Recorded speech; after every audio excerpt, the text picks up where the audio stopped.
Hey folks, welcome back to the third week of the fall 2025 Mirliton preseason here in Mobile, Alabama. I'm David Hubbell. And this week we got a little bit of rain, maybe 2 heavy days. Fairly substantial, but not too bad. The vine's looking good. You'll see it in a minute. I gave it each vine about a gallon of regular Miracle-Gro fertilizer, liquid fertilizer last week.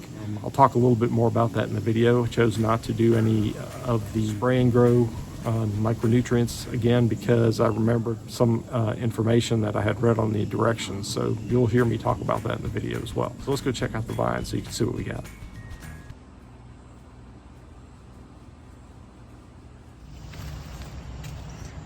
Well folks, I'm back with the third week of the 2025 fall Mirliton preseason.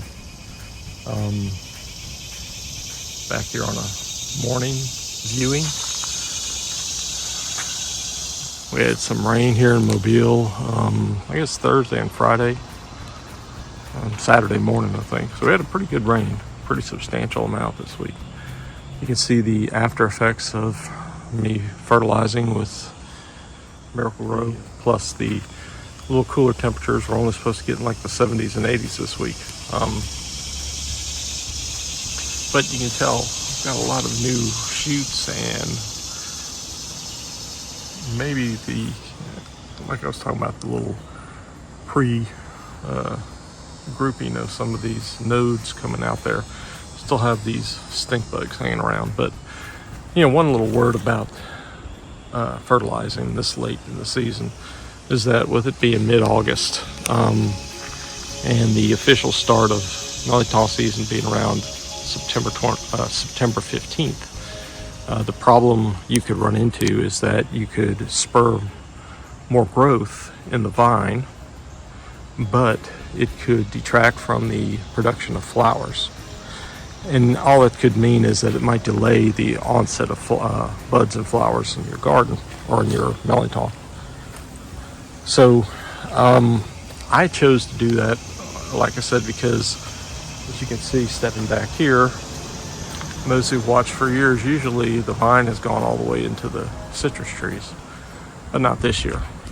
And in fact, we'll step on the backside and you can see that there's a considerable amount of difference on my east side to the vine, the sunny side.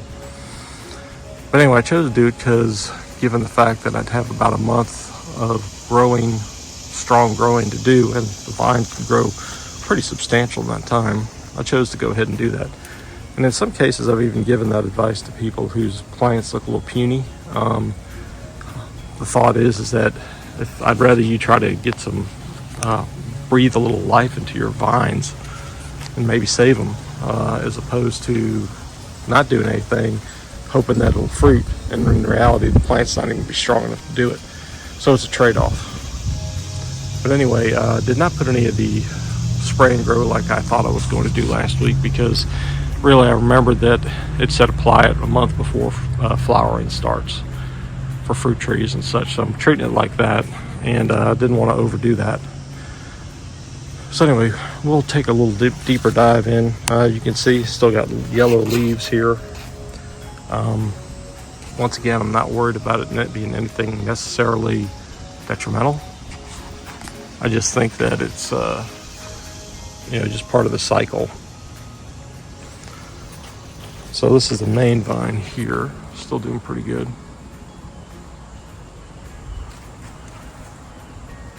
Like I said, still got some yellow leaves. I'm probably going to try to clean it up a bit, just since I may have a little time, I say, this weekend.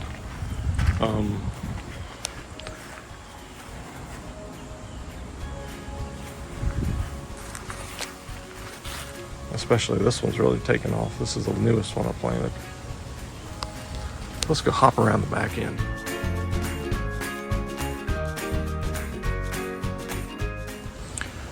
Yep, like I said, it's pretty sparse, but it's trying to make its way across. I could get some, with the weather, get some good weather growing conditions the next couple of weeks. May be able to reestablish. You see, it's pretty full up underneath here on this part. I didn't clean up the leaves like I usually did in the past. But like I said, usually that part, all that is full there, and all this is full. Am I worried? Well, not as much as I probably was in the past. Like I said, the positive thing is I've got a vine that's still, or vines that are vibrant. We had the freeze and the snow earlier, but yet a lot of people's vines have come back, so that's good.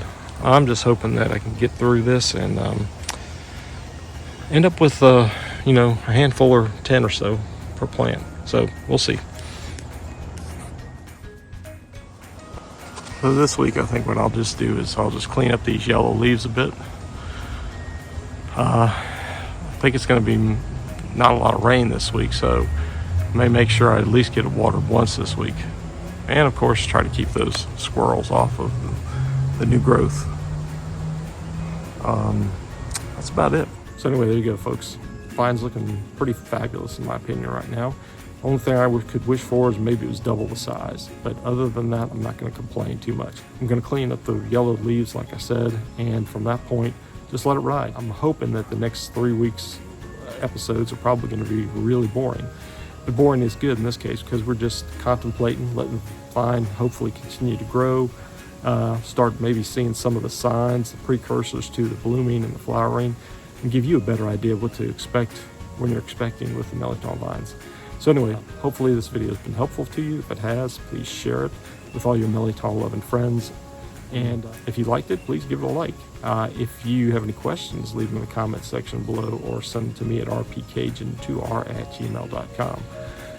And also check out all the resources we have at mirliton.org, mirliton.org, both on Facebook and our website. We've got like 11,000 people on the Facebook group now. So hopefully any of the questions that you've got will be answered one way or the other there in between those two sources. Also, if you haven't done so, please subscribe to the Dave J. Hubbell YouTube channel. Helps me continue to make these videos for you. And hopefully it'll give you some resources going forward for things that are going to help serve and promote our foodways, customs, and cultures of South Louisiana. That's the primary focus of this channel. And Mirliton is obviously a big part of that, as well as gumbo and my river parish histories. So if those things interest you, please subscribe. Also, don't forget, check us out on the Randy Cajun podcast. My cousin Jeremy and I do the same thing, but we actually interview some folks met along the way. For watching, and I will see you next week.